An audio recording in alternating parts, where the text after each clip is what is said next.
First of all, thanks very much to the Chamber of Commerce of inviting me to Sulaymaniyah, coming here by her invitation.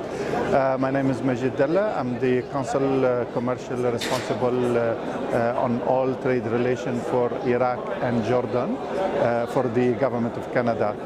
I'm very happy to be here to see firsthand the first show, the first fair related to agriculture, which in my opinion one of the major sector that Canada will be extremely happy to assist our friends in Iraq in developing this sector.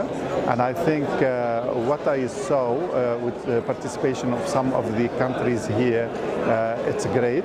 It's the first time, but I'm sure it's going to be better next time. And I hope we will promote such a fair to Canadian company. And who knows, maybe next time we will be more presented than one. At least we have one company at this time. In general, the fair is great.